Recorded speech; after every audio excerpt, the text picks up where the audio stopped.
I'll start our introduction here. It doesn't look like anyone else is in the waiting room. Okay, so hello and welcome to South Hills Community Wellness. My name is Jacqueline Battaglia. I'm Laura Vlasic. And so the both of us, there needed to be a place that people could go to gain access from experts in their community who could share knowledge so that our members could create balance in their lives, a place where they could go to learn, connect, and collaborate on a variety of personal development, health, and wellness topics. So for those of you who are new to the group, welcome. We do have a disclaimer. We have a mutual agreement between our speakers and members that these workshops are strictly to share knowledge, value, and to connect with like-minded people. South Hills Community Wellness does not agree or disagree with the content presented, nor are we promoting a service or a product. These Zoom conferences will be recorded. Therefore, if you would like to remain anonymous, you have the option to disconnect your camera and audio on the control panel by your name. These are also meant to be interactive, so please feel comfortable asking your questions. Any comments, ideas, share stories are all welcome. Thank you all for being with us tonight. Thank you to those of you who are hopping on live on Facebook. We know how valuable your time is. And we are excited to introduce Marty Caplan, who serves as the Director of TM, the TM program for Western PA, Eastern Ohio, West Virginia, and Western Maryland. Marty was personally trained and certified to teach TM by the founder of the Global TM program. His extensive teaching experience includes nearly 46 years of implementing TM courses to thousands of people, including leaders in the business, education, the arts, medicine, and government. Marty has taught children as young as 4 and grown-ups as old as 97. So welcome, Marty. Thank you. Thank you. Hi, good evening, everybody. I'm really happy to be here with you. It's really wonderful, very much so. I don't know how many people are viewing or watching or plug in, but and I have a question just from the beginning is, how long do you want to be doing this evening?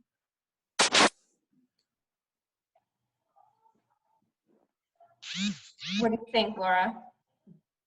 We usually try to do an hour or so. Okay, that's fine. And I also want to tell everybody, whoever is listening, that you're welcome to just interrupt me at any point. It's really fairly informal.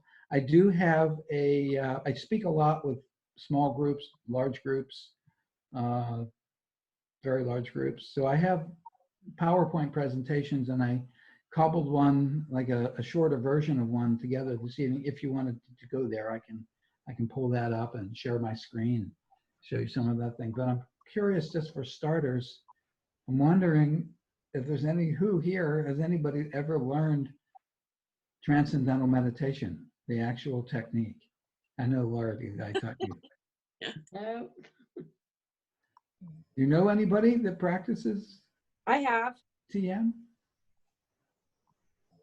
Who said that? Joanne. No, yeah, right. So you don't know anybody other than me and Laura? Not me. Looking forward to it. What about meditation in general? Anybody practice any meditation techniques? I've tried a little bit using that app called Calm. Mm-hmm. They have some different ones on there, just very basic. You like it? Yeah, I do. It's hard. Right. Yeah, that's interesting you say it's hard. Mm-hmm. Yeah, we'll talk about that. I use the binary beats Right. from an app, Right. plus some guided meditations. Right. And do you like that? I do. Mhm. I've now learned to be able to do the meditation without being guided through it. Right. And John, were you saying you've done something? I'm doing guided meditation. Yeah, Uh-huh. that's great. You know, I like teaching people that have tried other meditations before. One of the reasons I like it is because Transcendental Meditation, very unique, Very, very simple, much easier than most of the other, in fact, I'll say all of the other techniques that are out there. It's actually the oldest the technique practice on the planet. I don't know if you know about this. It comes from India originally. Originally, it comes from India, thousands of years old. It was taught by these very small group of, well, they were called Vedic masters. You know the root word Veda, V-E-D-A? You've heard of Ayurveda? Yes. Heard of Ayurveda? The Vedic tradition, which comes from India, is basically a tradition of very pure knowledge. And there are branches of the Vedic knowledge, Vedic tradition. The core of the Vedic knowledge is knowledge of oneself, right? Which would, I guess, if there was a tree, that would be the trunk and the roots of it. And then there's different branches, like there's Ayurveda, which I mentioned. It's the branch which teaches and talks about physical health. And there's Gandharva Veda, which is sound and music.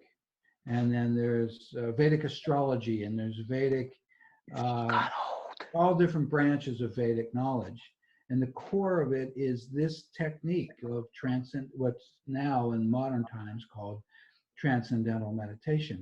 But what it is it's a technique. It's very specific. It's not something that you would focus on or guided or anything like that. It's a technique that lets the mind on its own, by itself, without any intervention, to just settle into its own inner silence. And the cool thing about it, it's not really a technical term, but the cool thing about Transcendental Meditation is you don't need to coax your mind into this deep level silent restfulness. It does it by itself if you have the right technique, and that's what I teach. So I like teaching people that have done other techniques before, because in contrast, it's so simple and it's so profoundly deep right from the very first session, because it's so natural. So, Well, in the 70s, I had read a book on transcendental meditation, yeah. and I started it, and I tried it, and it scared me, and I quit reading the book. You mean the book scared you, or you tried to do the No, I meditation? tried to meditate. Yeah, it's And curious because you can't learn TM from a book. It's not ever taught from a book. So I'm wondering, you probably don't remember the name of the book, or maybe you do, but no, I don't. yeah, I suspect that it probably wasn't really transcendental. See, this meditation was taught in India originally, thousands of years ago. It was taught by these gurus, these masters. They would teach their disciples, you know. It was really a one-on-one instruction. And through the years, through the generations, it was just passed down that way. Mm-hmm. And in the 1950s, there was a man who was a disciple of the main guru Vedic master in India. And this disciple, it was a young man, his name was Maharishi Mahesh Yogi.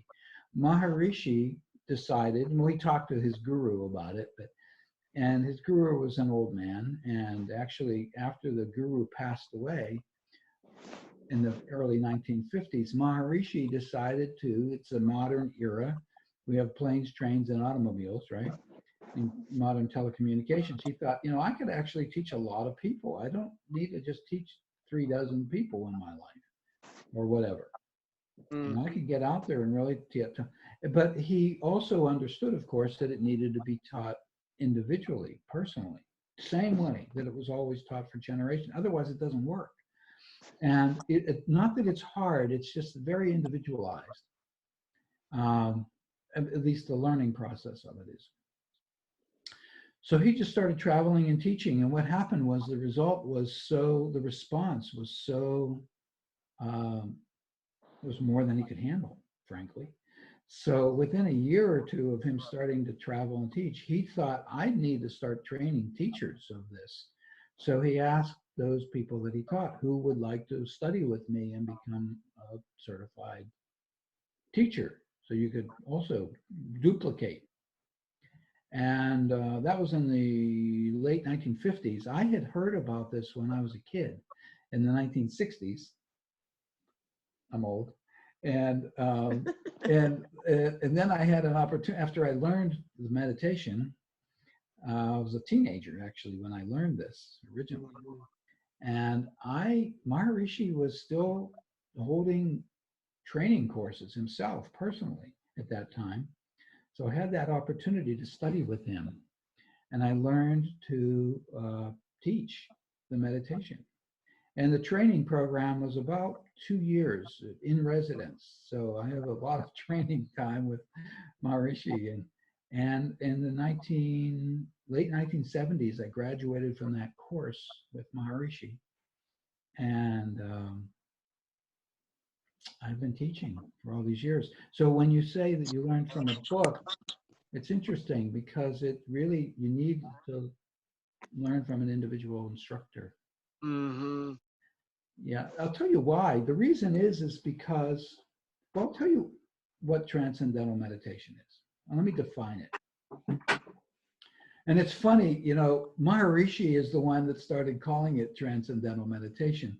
Before that, it was in the original ancient language, which was Sanskrit. You know, the gurus called it whatever it was in Sanskrit. And Maharishi, of course, being a modern man, I thought and he actually grew up speaking Hindi, but because he was in India, but he also ended up, his family was sort of an educated family, and he grew up speaking English. And he thought, I need to figure out what to call this in English. And he one day just started calling it this deep transcendental meditation. It was really more of a description of it than a label, you know.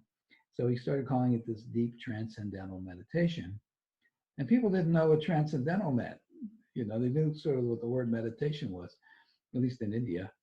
And they said, well, you know, it's not focused meditation. It's not guided meditation. We're not concentrating meditation. We're not trying to evoke a response meditation. It's different than that. It's very natural. The mind transcends. It settles itself in on itself. The activity of thinking, that churning of thinking process is really just a surface level thing. There's depth within, and he used this analogy that the mind is like an ocean. On the surface is where all the waves are, but if you dive below the surface, it's quieter. You know, it's more restful than that. So he just used this word transcendental, this meditation. And some reporter wrote it in an article and it came out in the newspaper, and he said, well, I guess the name stuck. And then he started saying, you know, well, people can't even pronounce it, so let's call it TM. So that's a little bit of a side story about Maharishi. But what it is basically these ancient gurus, you could say they figured it out. And I'm talking about thousands of years ago. And I think in many cases we know this nowadays. We know that every sensory input has sort of we respond to it. There's a like for sound, if you like, different people like different kinds of music. You know, if you like classical music, you may not like rap, for example, or heavy metal, or you know, country. You know, we just different sounds. There's a difference between the sound of a bird chirping compared to a fingernails on a chalkboard. You know, it's almost like physically you have and emotionally have a response to sound input, or visual, or taste, or touch, smell. You know, some things smell wonderful and you want more of that, and some things are really offensive and you like, okay, that food's dead, I'm going to throw that away. You know, I mean, we all know this nowadays, but in the ancient time, what the gurus figured out is that there are certain sounds that if you have the right one, and they're different for different people, that if you have the right sound and you know how to use it properly with the right technique in a meditation way, what happens is automatically, without having to focus, without having to guide it, without having to concentrate, or the mind on its own just sort of settles and rests very profoundly, very deeply. And in the ancient language, which was Sanskrit, the word that they used back then for sound vibration, resonating sound, their word was mantra. So they had these sounds or these mantras that they figured out that work. And if you have the right one and you know how to use it, automatically the mind settles. It's really quite brilliant, actually. And so when I teach transcendental meditation, I need to meet with each person individually and figure out, based on my training with Maharishi, what is the right sound for you, or you, or you, or you, or you. Okay, so the first part of the training is, it just takes a minute. Okay, here's the right sound. Here's the right mantra for you. So it's a sound-based or a mantra-based meditation. And the second part of the instruction is, okay, you got it. It's like, okay, I know my mantra. Now what? How do I use it? So that's the second part. Okay, now I'm going to show you how to use it. And we don't concentrate on it. We're not chanting it. It's a mental thing, silent within. And you use the mantra the right way. And what happens is it's surprising. It's profoundly deep level of mental, emotional, physical rest. This whole system just so, and you're not going into a trance, you're not going into some meditative, altered la la land. You're still awake, you're still aware. You're just sitting in the chair very comfortably, close your eyes, just sit there, and you have the right mantra or sound, and I would teach you how to use it, and it works. When I say it works, is the whole system rests very profoundly. You can feel it. It's restful. But even it's not so much even about what's the experience while you're doing it. It's not that we're trying to achieve anything. You're just doing the technique, and your system knows how to rest really profoundly, surprisingly so. And all these other meditation techniques are out there that are striving for, or trying to muscle your way into quietness and rest. And it turns out you don't need to do that much work. The mind likes to go there. The body likes to rest. Your emotions crave peace. You just need the right mantra and the right technique, and then you go. And while you're sitting there meditating, the experience is so natural. If somebody walks in the room and you're meditating, you'll hear them. If you're itchy, scratch. It's not like you have to maintain some discipline or you'll ruin it. It doesn't work that way. It's much more natural than that.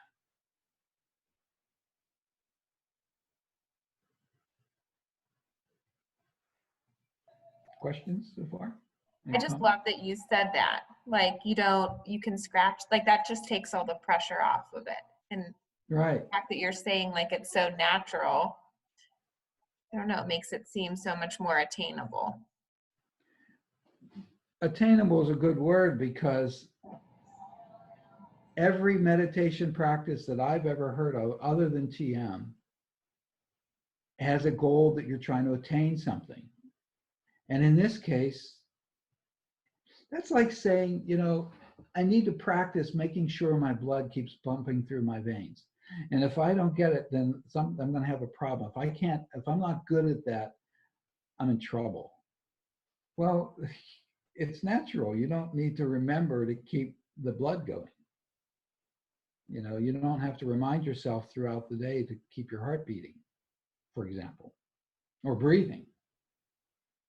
The mind, the analogy that we like to use is that the mind is like a big body of water, an ocean, a lake, something like that. On the surface, it loves to move around and dance around and create waves. This is what conscious thinking is. One thought, one experience. I hear something, I smell something, I taste something, I remind myself of something. Oh, I just had an idea. Oh, I forgot to send that email. Wave after wave, big ones, little ideas, big experiences, little mundane things. It's endless. From birth all the way through life, the mind moves. It loves to move. And yet, like the ocean, and we've all done this, you know, in a swimming pool or a beach, you know, you just sort of scoot down below the surface waves and it's quieter down there. It's just less active. And the deeper you go, the more rest it is. And I'm talking about physically, right? But I'm also talking about emotionally and mentally. The mental activity that's always churning on the surface is really only just the surface value of who we are. You know, so it's not like we're trying to jettison that and get rid of it or focus it, trying to get it, force it to stop moving. It's natural for the mind to move. We want the mind to move. That's who we are as creative people. We don't want to stifle that. But we also don't want to live life without being able to tap into that calm, resting quality that's already there within all of us. We're not trying to achieve quietness. We're just scooting down to where it already exists. And boy, is it healthy. I mean, there's all kinds of medical research that shows how valuable this is, you know, how rejuvenating this is mentally, physically, emotionally, in quality of relationships. I mean, gosh, everything gets better when you're not exhausted all the time. You know what? I have a PowerPoint presentation. I want to share my screen if it's okay. And I'll just flip through some of the things because I have some medical research that you might be interested in, and also a couple of graphics. And if you get tired with that, then just say, stop that, Marty. Share my screen. Let's see here.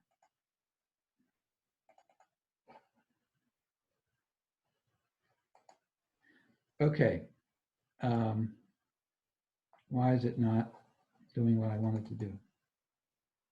There we go. This is just, wait, let me get rid of this. Okay, can you all see my screen? Yeah, you're muted, sorry. I don't know if you can manually Yes, I can see unmute it. yourselves. If anybody has a question, just unmute and holler, okay?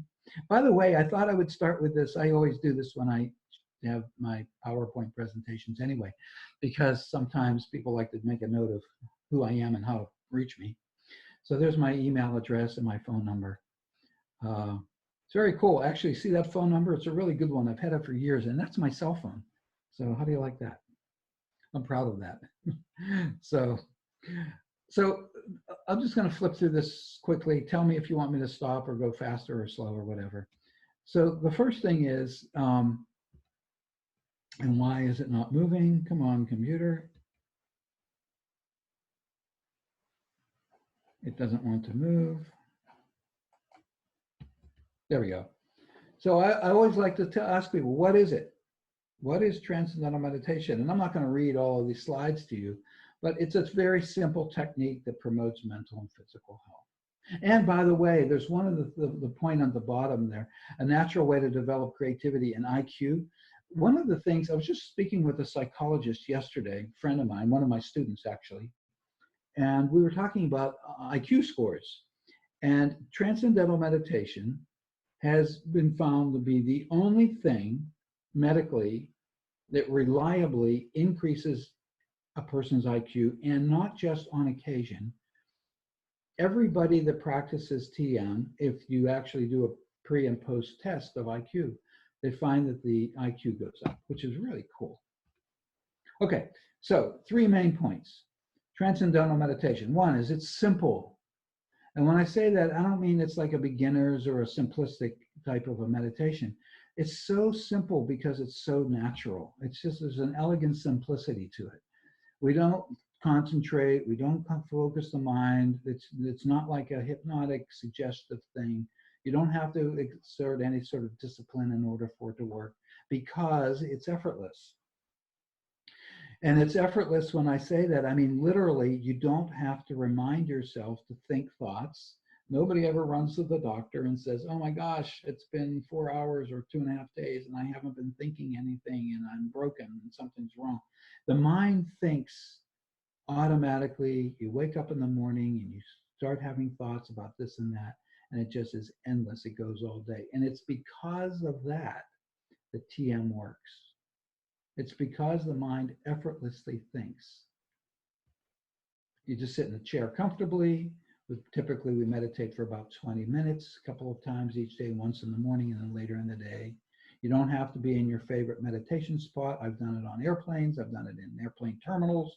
I've done it in a park bench. I've sat under a tree. It works. I've been a passenger in the car. I mean, you wouldn't do it while you're driving, but if you're just riding along in the car, you can practice, and it works perfectly well. There's no belief system. That's not like a philosophical point of view. You're not trying to convince yourself of anything. You don't need to buy into it. Very mechanical. It just works. And this was one of the first studies, the first research studies that came out in the early 1970s. There were some doctors that wanted to get a sense of, okay, we know that transcendental meditation is producing a deep level of restfulness, but how deep? Let's quantify this. So they knew there was already a lot of sleep studies that had been done. They knew what happens over a period of time. I don't know if you can see my cursor. This is hours, like hours through the night across the bottom, that grid.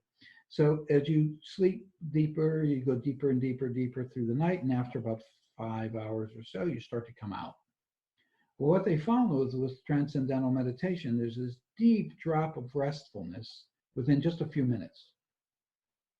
So all this chart is doing is comparing how deeply resting are we compared to when we're meditating. I mean, compared to when we're sleeping. Very profound. This is why it's so healthy. If you just imagine, everybody sleeps, right? Some people more restfully than others. But here's a reliable technique where you can just experience this profound, you're fully awake, you're not in a trance, you're still thinking while you're meditating. We're not trying to shut that down. And yet, physically, your body, your mind, your emotions, profoundly resting. Well, what's the value of that? Fatigue messes everything up. Reducing stress, reducing anxiety. I'm going to go through these quickly. So what do people experience? Less stress and anxiety, obviously. Thinking is clearer, on and on and on. Okay. Marty, can I ask a question? Yeah. On that chart where you're showing like the restfulness and it was showing the oxygen consumption, what does that mean? What does restfulness mean? Yeah, that's a great question. That's a good point. You picked up on something really subtle here and yet pretty obvious. When they do sleep studies, when they used to do it back in the 60s, 50s, and 60s, and 1950s, how do they measure whether if you ever had a sleep study at the hospital, they take your blood pressure while you're sleeping, they put a mask on you, so they're measuring how much breath and how much oxygen you're consuming, blood flow. There's a technique that they use. It's a technology called, they check your galvanic skin response. I don't know if anybody here is a nurse or knows anything about that. It's the same technology they use when they use lie detectors. They put a couple of monitors on you and then they just measure whether you're sort of agitated or more resting. So this particular study did all of those different test parameters that I just mentioned. And one of them was just simple. They put a mask on the person and they measured their oxygen. So this particular chart shows how deeply resting you are based on your breath. I mean, when you're running, your breath rate goes up. When you're sitting quietly, your breath rate goes down. So less oxygen means you're more restful? Physically, it's not that you're controlling your breathing. It's that when you're doing transcendental meditation, automatically by itself, your body settles into such a deep level of rest that your breath settles in and it's just quiet. It's not that you stop breathing. It's not that you don't quit breathing. I've been practicing TM for almost 50 years. I'm still breathing. But it's so settled, it's clearly measurable. And this is, by the way, they did this study with brand new meditators and long-term meditators. I mean, first day meditators, brand new, boom. And Laura, you learned, I mean, when you learn TM, it's surprising. It's like, whoa, this is really deep. This is pretty good. And yet it's not a breathing technique. We're not trying to control any of this stuff. It just happens automatically, effortlessly, naturally. There's a sort of a little graphic about, you see the waves on top, the way our mind works. On the surface of the mind, this is where you see things. This is a consciously, I'm seeing something, I'm hearing something, taste, smell, touch. Well, there's depth also to the mind. On the surface, active thinking. Down here in quiet, the mind's at rest. See this arrow? It's sort of a vague thing. I don't know if you can all see this, but the mind just settles in, like the analogy that I used about the ocean. This is a really cool study. I don't know if you know about what a meta-analysis is.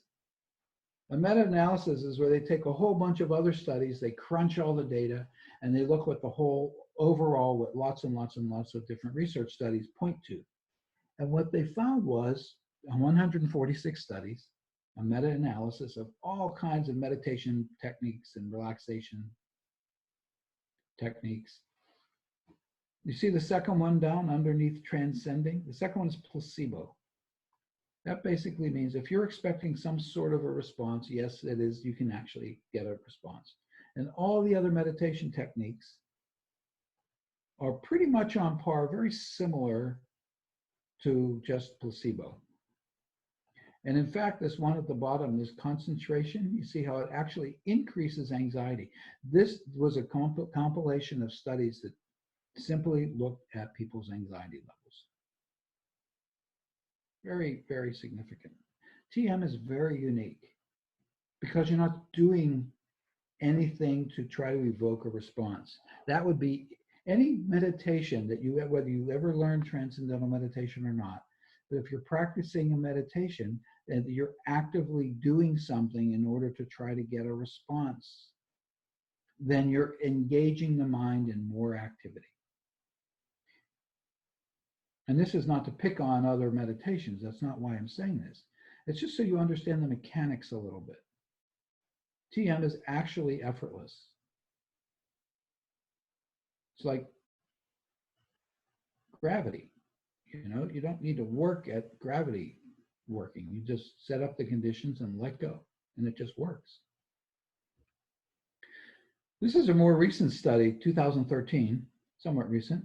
One of the things that they found was the people that started that had a higher anxiety level dropped down in their anxiety faster than those people with only moderate anxiety symptoms. It was really significant because a lot of people say, I'm too anxious, I have too high level of anxiety or stress to meditate. I can't do it. And what we're finding is with transcendental meditation, it actually works faster with those people. So that's pretty cool. Another thing that was found was that the quality of people's sleep improved because you're getting rid of a lot of deep fatigue and stress during your meditation during the day, when you're meditating, so that when it's time to go to sleep, sleep actually works better. Pretty significant. Been a lot of research with reduction of tobacco use and alcohol, drug use. I've actually taught addicts who were really struggling with their addiction, and they're finding effortlessly, automatically, by itself, the addiction subsides. Pretty cool. Blood pressure. I'm going to fly through some of these. If you see anything you want me to stop and talk about, say so. Like, we don't need to dwell too much on all this research. This was an interesting study. They pulled this data in Canada. They pulled all, see, in Canada, they have a centralized government, centralized healthcare system. So they were able to pull hospital records all in one shot. They didn't have to pull them from a variety of different insurance companies or hospitals. So this is why it was done in Canada. And what they found was, why are people going to the hospital and why are they staying and how long are they staying? And they found that every single every single reason for being in the hospital, there was a reduction in how long you were in the hospital and the rate of recovery. There was only one that was about on par with the control group and the TM, and that's the first one, and that's over here, childbirth. People go, you're not really sick. Meditators and non-meditators, TM meditators and non-TM pretty much go to the hospital, stay there just as long as one another. So, but it was in the data pool, so they included it in the study. Stronger immune system. This study was just done a couple of years ago. There was a big TM research study on AIDS. And actually a friend of mine, a TM teacher who's based in San Francisco, he was instrumental in getting this thing funded. And they did a lot of very interesting research and found that the immune system strengthens dramatically from the practice of TM. I mean, so much so now that a lot of the insurance companies are now funding TM programs because it's cheaper to strengthen people's immune systems than it is to treat them for cancer and other infectious diseases, which is very, very timely right now with this coronavirus out there. I put this slide in here just because this is a photo of, I worked on this program. It's an ongoing program in San Francisco. We're teaching TM to the students in the public schools. And there's some research on the school students. Really interesting. Reduction in hyperactivity, psychological stress, depression, anxiety. And one of the things that I find really significant about this is that one of the biggest shifts here, the biggest changes in a percentage-wise, was anxiety levels and the increase in self-esteem. And because of that, learning, the dropout rate dropped dramatically, big improvement in the dropout rate, and psychological distress. And this particular study shows what, this wasn't the students, this were the administrators and the teachers. And they, of course, also have depression, anxiety, and anger. So if any of you are school teachers, you'll like that one. Teacher burnout. And it's all because of this.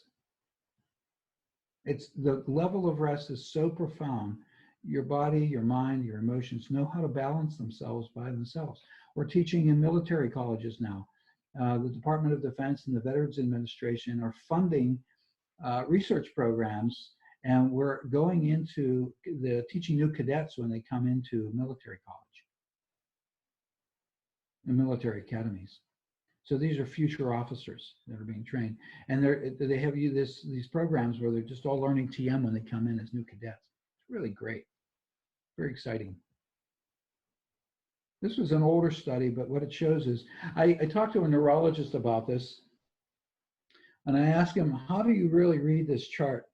And he looked at it and he said, well, just whenever you're trying to explain it, just tell people that blue is good. So we want more blue.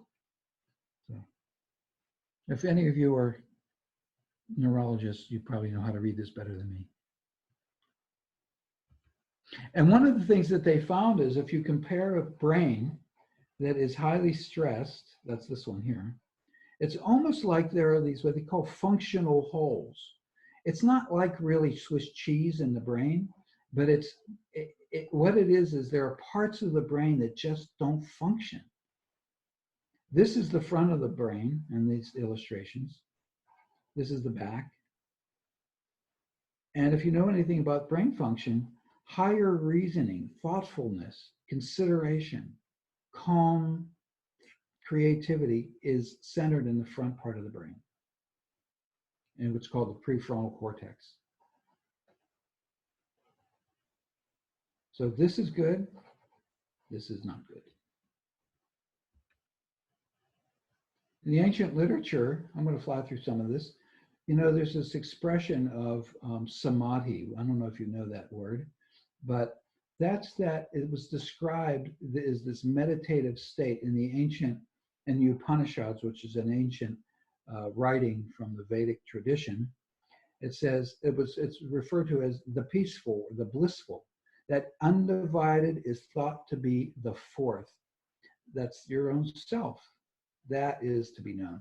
And the reason they call it the fourth is, in fact, there was a lot of debate for centuries. Why did the ancient gurus talk about the fourth? And if you think about it in modern terminology, we know that we have normally 3 different states of consciousness. Waking state, which we're all in right now, right, I think. And then there's dreaming and sleeping. And we cycle through waking, sleeping, dreaming, waking, sleeping, dreaming. Ever since birth, we wake, we sleep, we dream. We wake, we sleep, we dream. Well, it turns out there's this 4th state of consciousness. It's not the same. It's not the same as waking state, even though it feels like it when you're sitting there meditating. It's not like dreaming. It's not like sleeping. There's this quiet, silent level of the mind that the mind just likes to innocently, effortlessly slip right into. And I have a little graphic that just compares, just like physical matter is made up of like hard physical, the whole universe is made out of physical matter, which is actually made out of electrons, which is actually made out of our molecules and electrons and protons, and you go deeper and deeper and deeper. And at the basis of all of physical creation is just what physics is now calling this unified field of all the laws of nature. Everything that exists in the matter in the world is actually fluctuations of this field of energy. And that's what we're experiencing mentally when we're practicing TM, this field of pure consciousness, or this unified field within the mind. On the surface of the mind, this is clear, articulated thoughts. And then we have abstract thinking, fine levels of feeling. And below that, at our core, is pure awareness, pure consciousness. So in a sense, the mind just goes deeper, deeper, a little bit of graphic, cool thing here. We're just transcending quieter, quieter, quieter, and then we experience this pure consciousness within, this silence of the mind. And that's it. Samadhi. And there's this expression from the ancient literature, Yogasa Chitvritya Nirodha. Yoga is the complete settling of the activity of the mind. That's actually the original translation, the original meaning of the word yoga, which is a Sanskrit word. Yoga is the complete settling of the mind. So in a sense, you could say, and the ancients absolutely considered it this way, the Transcendental Meditation is the technique to experience yoga, that state of samadhi, that state of yoga, directly.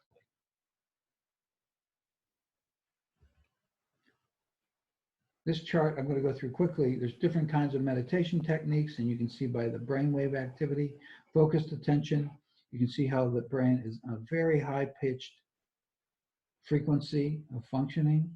Open monitoring. This would be like mindfulness. I don't know if anybody here practices mindfulness technique,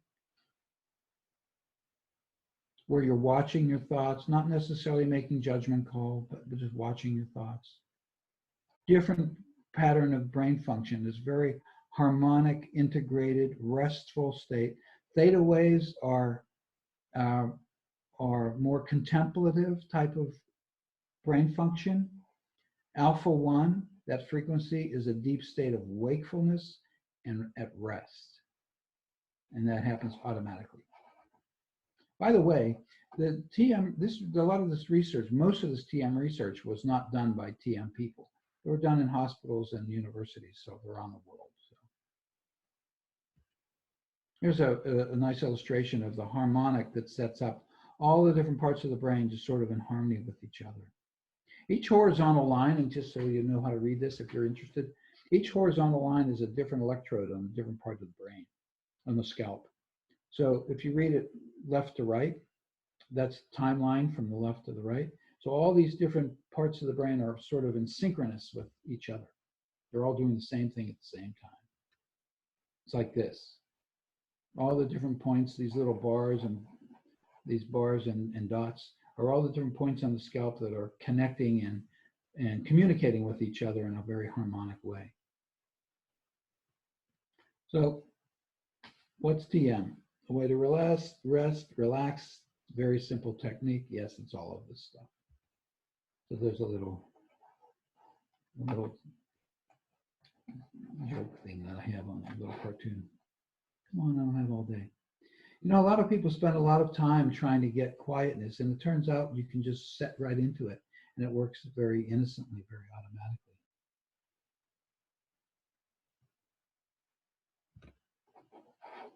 I'm going to stop sharing my screen. Was that helpful, informative? Anybody have questions? So how do you do it? Yeah. No, if I know. You're asking the wrong guy. The TM course, it's taught in a course. What you need is the right mantra and the right instruction of how to do it. We created, well, not we, Maharishi created a structured course where people can come and learn. And the course is, in essence, it's 4 sessions. The first session, it's a one-on-one individualized instruction with the teacher. So typically what I do is I'll pick a date, a start date. I'll make appointments with people throughout the day, one at a time. It takes about an hour or so. So I'll just make appointments through the day. And that's where I give people their individually, one person at a time, give you your mantra, show you how to meditate. It works. When you leave, you can do it. I mean, it's really obvious when you're meditating for the first time. And within 5 minutes, 10 minutes, it's like, oh, okay, got it, cool. And when you leave, you can do it. In fact, I always tell my students, when you're finished here today, before your dinner, just sit down and do your little 20 minutes of meditation. Just use your watch, just time it. And that's the first day instruction. And then the second day, we do these 4 sessions on 4 days in a row. Because I don't want people to go too long before they come back with some more tune-up. You know, it's like just to polish it. So all the people that learn individually on the first day, we meet as a group on the second day. And basically all we're doing is, well, I check with each person, you remember your mantra? Because I want to make sure people remember it. And okay, then we just review. Well, this is how we do it. Well, different people have different mantras. And we ask people not to share their mantras with each other because we want people to have just the right mantra for themselves. I don't want you to have 4 or 8 different mantras banging around in your head. I want you to get the full value out of it, right? The full effect, the results. So, but the TM meditators, we all practice the same use of the mantra, but the mantras are different. So when we're together in the group, I just validate, everybody good? How was it? What was your experience? Let's talk about it. Let's review again. This is the right way to do it. Okay, good. Let's do it. And then in that second group session, we'll just do a little 10-minute tune-up meditation. Just like, okay, let's step through it. Let's do it together. And then that's it on that first follow-up day. And then we meet again the next day. And meanwhile, in between, you're going home, you're living your life, going to work, playing with the kids, whatever you're doing. But do your morning meditation tomorrow morning, and then do another one before you have your dinner. So 20 minutes twice a day, you're just practicing and getting locked in. And within 3-4 days, you're like an expert. You've got it. You really learn it on the first day, though. That's the course.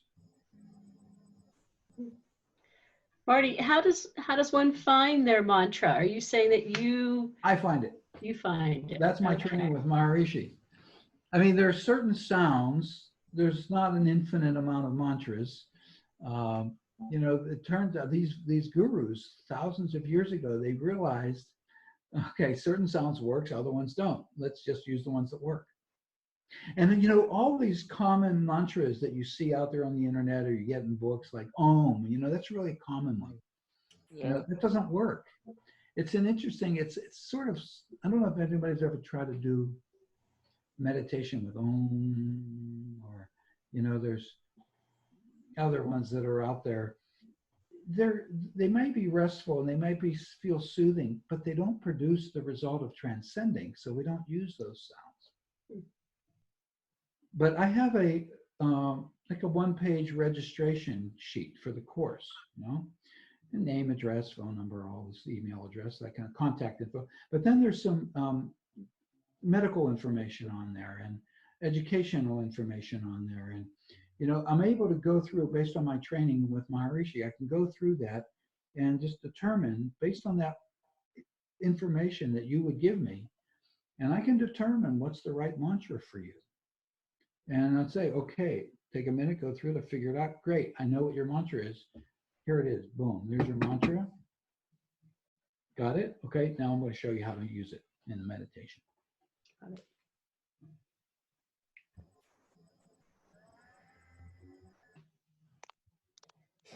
Now, here's the thing. Because Joanne, you're on mute. me, I'm muted? No, Joanne. I was going to say, because of the virus thing in this. Can I ask a question? Yeah, sure. Can you hear me now? I hear you now. Awesome. Now, the mantra that you get, does it ever change or is it a Nope. lifetime thing? I learned TM when I was 18 years old, and I'm 60 now, so I'm 64, and I'm using the same mantra. It works. It ain't broke. We don't fix it. We don't change it. It's amazing. These gurus, I mean, it's like you got to give them credit. They nailed it. Thousands of years ago, they just were so enlightened. You know, they were just so clear in their consciousness that it was obvious. These Is it hard to sounds choose a mantra for someone? Oh no. I've done it thousands of times. I know you have. You gave me one. I'm just really curious how you choose a mantra for someone. So I Here's always I had a thought, like as you've been talking. Yeah. Just, See, now that's evidence. I'm going to interrupt you. That's evidence that you're human and this will work for you. All right, go ahead. What's your thought? you just keep saying like harmony and natural and like it's just such an easy process, but I just feel like maybe in the world we live in today, maybe prior to what's going on now, that it was just so much noise, right? Like that we almost, like as I'm learning through South Hills Community Wellness and all of that, I'm learning to tune in to myself. And I think that maybe, you know, in the past, it might have been easier to do. I don't know. Maybe it wasn't so busy, so noisy. And I think that you're saying like, it's so easy, but like we overcomplicate things now. No, that's not what I mean. What I mean is like an ocean or a lake or a swimming pool, or it's a great analogy. On its own, by itself, it loves to move. It likes to be active. It's natural. You know, babies are born, you're lying in the crib and you see things around you, your mind is active. You hear, you smell. My nephew used to say, Uncle Marty, some people smell more than others, you know. Get it? It's a joke. But, you know, I mean, it's so natural. It's so baked into humanity as us as people that the mind likes to be engaged. Well, it turns out that's great. And all these meditation techniques try to get that to shut up and stop. Why? Because what people are not experiencing is the ocean floor, the quiet side of the mind, which is so desirable, so charming, that the mind just loves. It's like craving to go there. And it turns out, and this is not an intellectual pursuit, it's not a intentional result. It turns out the mind loves to automatically just settle in. If you have the right technique, it's so mechanical. I've taught people that were highly skeptical. Like, this is not going to work. I'm too anxious. It's not going to. And I've taught artists, I've taught people that were just so cool coming in, like, oh, I'm just like, I'm chill kind of a person. And yet it's like, whoa, that was really like, I've had this within me my whole life. Really? Wow. Like, how did you do that? I actually had a man say to me, how did you do that? And I said, I didn't do anything. I gave you a mantra. I gave you a sound. I showed you. It's like your own mind just does this. It's not a matter of the times. It's a matter of the way that we're built, the way that we as humans are created. We have active on the surface, silence within. We should be using all of it. Why should we have to give up one side for the other? You know what I mean by that? I mean, there are people that have devoted their lives. They've become hermits. They live in the mountaintops and the oceans, in caves, just trying to get rid of the outside noise in order to develop their own inner silence, their spirituality, their own peace. It's right there. You don't have to remove yourself from life in order to gain your own self. It's actually a great baseline for even more creative, more productive activity. It's full use of our God-given, if you're religious, you would say that, you know, spiritual or God-given mental potential. Yeah. And physical health and emotional health. Well, I'm intrigued by this because with guided meditation, I'm always left feeling like I didn't do well. Right, Yeah. right. Mm-hmm. This is so, I've taught little children. Little children I've taught. 4 years old, 5 years old. And they do it just as easily and just as naturally as, you know, a 30, 40, 50, 90-year-old. Right. I taught a woman who was almost 100 years old and 97. This is about 3 years ago. And she, after her first meditation, opened her eyes and she said, "Oh my God." And I said, Eleanor is her name, Ellie, you know. And I said, "Ellie, it's good? You like it?" And she said, "Marty, I have to tell you, this is life-changing." And then she paused and she said, "And I would know." Oh. And I said, I'm glad you like it. I knew that you'd like it. It's pretty good. And I don't mean to oversell this. That's not the point. That's not, you know, it's so natural when we all have this capacity to have this deep level of restfulness. I mean, you saw the chart of how deeply resting you go. I mean, just imagine if you were just doing this on a regular basis. Just the day-to-day fatigue would burn off. You know, Right. that when you're tired, everything's a struggle. Mm-hmm. So if we wanted to learn how to do it. Yeah, that's the problem right now. Because of the coronavirus, I can't meet with people individually for that first. I could even do the follow-up, the second in the group, the third, the fourth, like this with the group. Yeah. But I need to really sit with the person. And now our whole organization, it's like, now what do we do? We're just going to have to wait this out. And I am building a list of people that want to learn, you know, so as soon as we can start re-engaging, I have a feeling I'm going to be real busy again. I mean, I'm busy now, but mostly now what I'm doing is just follow up and support with my students, you know, not instructing new people. So, but, you know, I'll give you, I mean, you have my email address, or I'll give you my phone number and email address. You can stay in contact with me and I'll feed you info and answer your questions and talk to you at a distance. As soon as we can open the door, then I'll put courses back on my calendar. Okay. Sounds good. So I have a question. Yes. So is it not possible to do something like this over the Zoom call? And no, we can't. And in fact, believe me, our national organization, we TM teachers and administrators, we've been around and around and around, even before this virus thing. I mean, I'm the only teacher in Western Pennsylvania. The next closest teacher is in Ohio, Akron. She's a friend of mine, Patty. And but people come from West Virginia and State College and Erie and Johnstown. I mean, people come into town to take this course in South Hills. And I really need to sit with you one-on-one on that first day.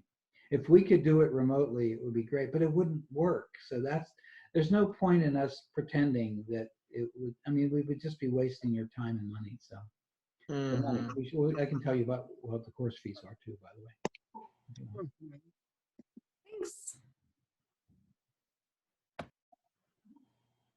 We're a nonprofit. Let me tell you a little bit about the math on it, the money on it. When Maharishi first started teaching in the 1950s, he didn't want to charge anything. He was a monk, you know, and he maintained that status of a monk his whole life. He passed away about 12 years ago, but in 2008. But he never wanted people to even pay to come and hear about it.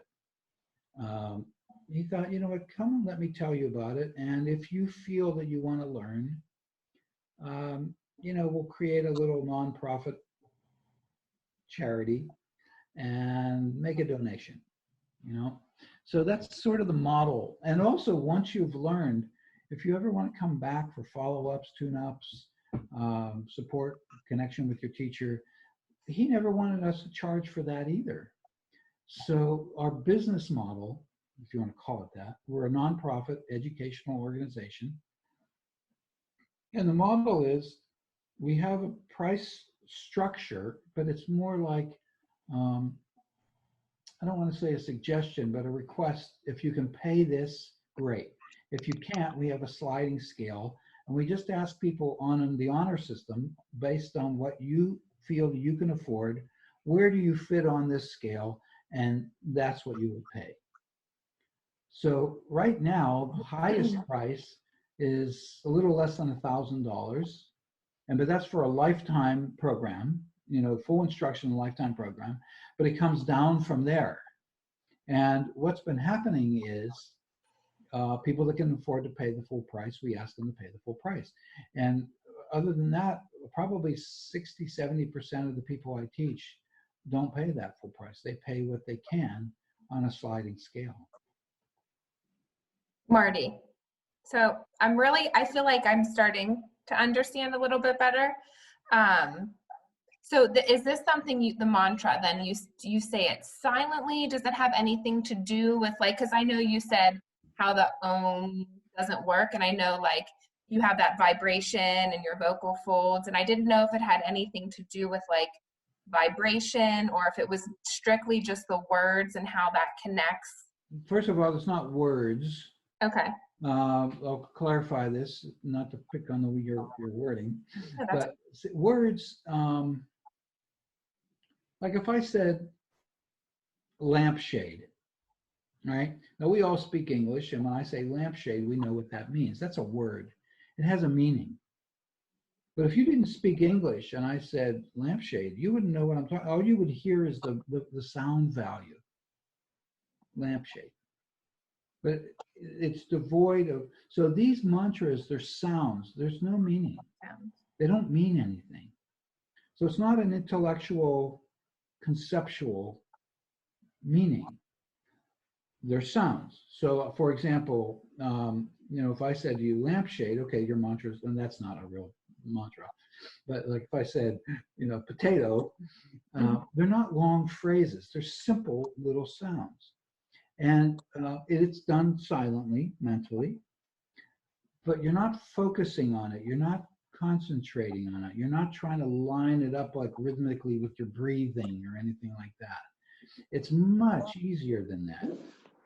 It's almost like if I said to you, state your name, speak it out, right? Your name, like in my case, Marty.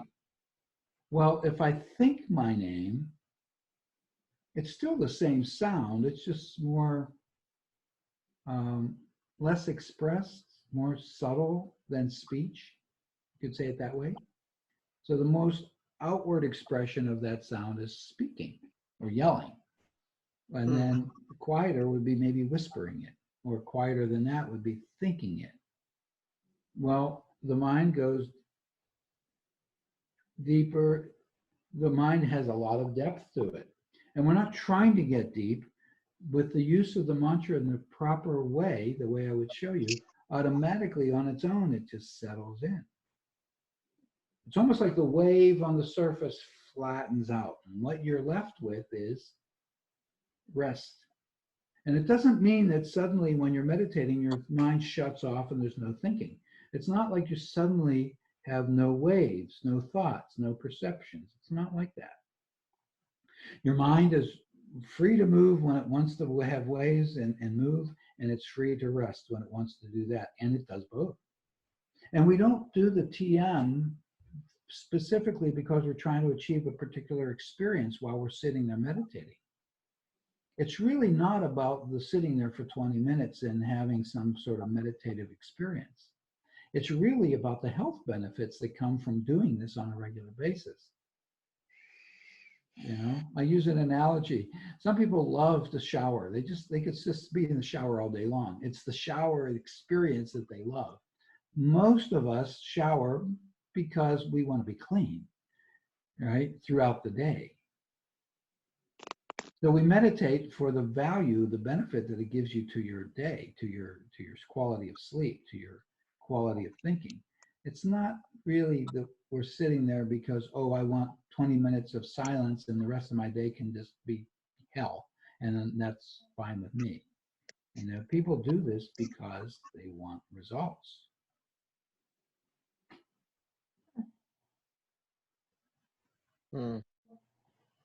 Make sense? Yeah. It's starting to. It's so abstract. You know, I have a close friend of mine who's an accountant, a CPA, and I taught him the TM also. I mean, he's been meditating now for about 15 years. And sometimes we'll just have breakfast together and we'll chit chat, you know. He says to me, you know, I don't know how you do what you do because nobody understands what you're talking about until they, he said, at least with me, I'm a CPA, I do people's tax returns. They understand what that means. And I said to him, kids don't. He said, well, yeah, okay, well, kids don't understand what a CPA does, but you know what I'm saying? It's awfully abstract until you taste it. And they're like, oh, okay, got it right now, yeah. You know, so I'm a speech therapist, and I guess when you were, I'm understanding now. So, you know, that's why I was wondering about the voicing and the just trying, but. Every sound has a resonating effect. Mm-hmm. Every sound, whether it's loud or soft. Every visual has a, you know, we like to look at artwork. We don't look at blank walls generally. You know, fashion, it's a visual. Taste, smell, all of the senses. This is how we experience life, the activity of life, and all of that activity of thinking, that activity of the senses. It's not like when you're see, when you go to sleep, the senses shut down, they go offline, right? You're unconscious when you're sleeping. The senses, hearing, smell, taste, touch, gone. With TM, the activity of the senses can rest without shutting off. It's really different than sleeping. And we're not trying to block out noise. You can meditate in a very noisy environment. Your mind likes to rest. It knows how to just turn within. Just the wave just flattens out. And a lot of times when my students, I've taught them over the years, and those of you I've taught know this, you're sitting there doing your TM, you're still thinking about stuff. Your mind is still free to be engaged. We're not trying to stop that. And yet afterwards, you feel really rested. It works. It's really a curious thing. So is this something you could, I mean, could someone naturally stumble upon? I mean, does that ever occur? Well, you can't stumble upon the technique because it's a technique, but the experience of transcending is absolutely, completely natural.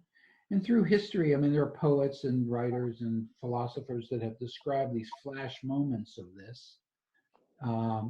The thing is, why wait 30 years between flash moments when you maybe never have it? Or you can mechanically, reliably, every day sit down and boom.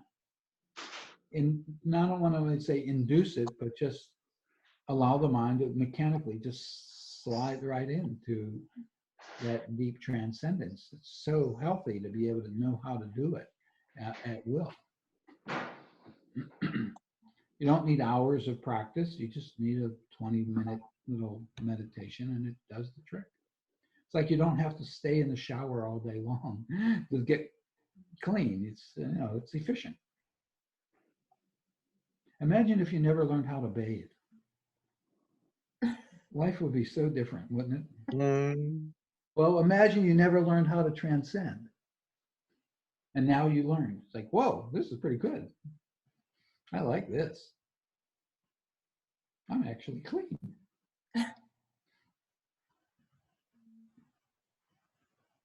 I taught two sisters, two girls. They were twin girls. They were 14 years old. And when we were doing the group sessions with their family, and other people were there too.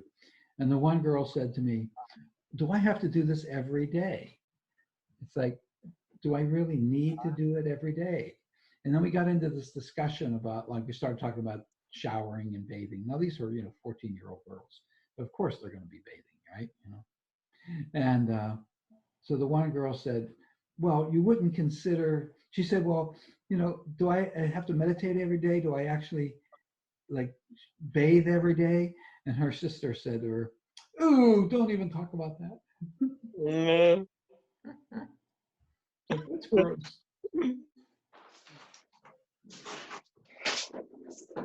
Really appreciate you guys having me talk with you about it. I love to teach this meditation. It's so easy. It's so reliable. It just works in such a simple way. And those of you that I've taught, I mean, Yeah, it's awesome. Yeah, I feel like it just makes life easier. Yeah, it's true. Yeah, things just flow better.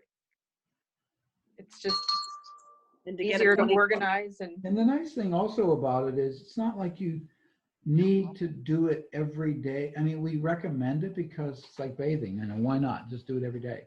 But, there are times when I know my students don't do it twice every day, or they'll do it 5 or 10 times a week instead of 14, or they'll not meditate for a week or so and then they come back. But you don't forget how to do it. You don't lose. It's not an acquired skill. It's not like you need to practice this before you start to get good at it. It works from the first session. The only reason we have 4 sessions is because it's not that it's hard, it's just it's unfamiliar when you first learn. So it's like, am I doing this right? It's like, oh yeah, I'm getting the results, yeah, but it's like, yeah, you're doing it right. It's like, but yeah, you're doing it right. You remember when you took the visited class. you through snowstorms, Marty. What's that? We came to see you through snowstorms. That's right, you we did. did. We did a Absolutely. horrible snowstorm. I remember that.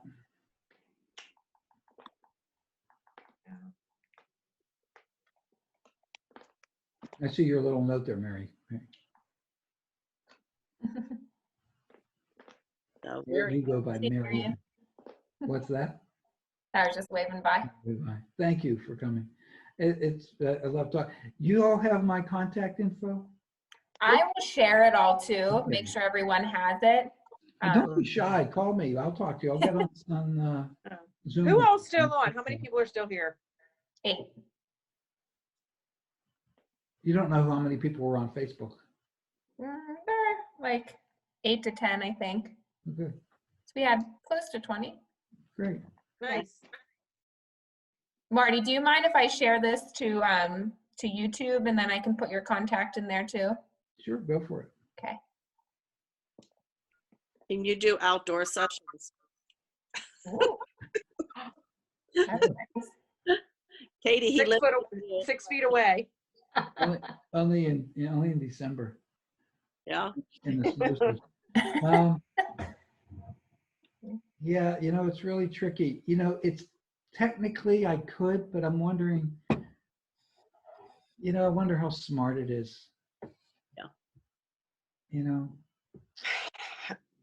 I think that, I wrangled with this. I have one of my students who is a doctor, and she's actually working from home, and she offered her office. She said, you can use it for teaching if you need it.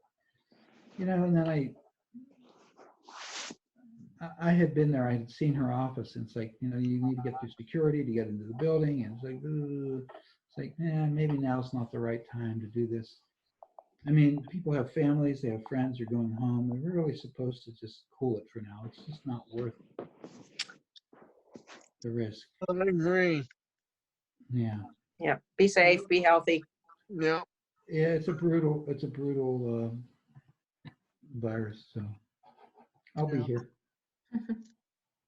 Okay, it looks like we're losing some people, so You're about to lose me. Uh-oh. better Go get meditate.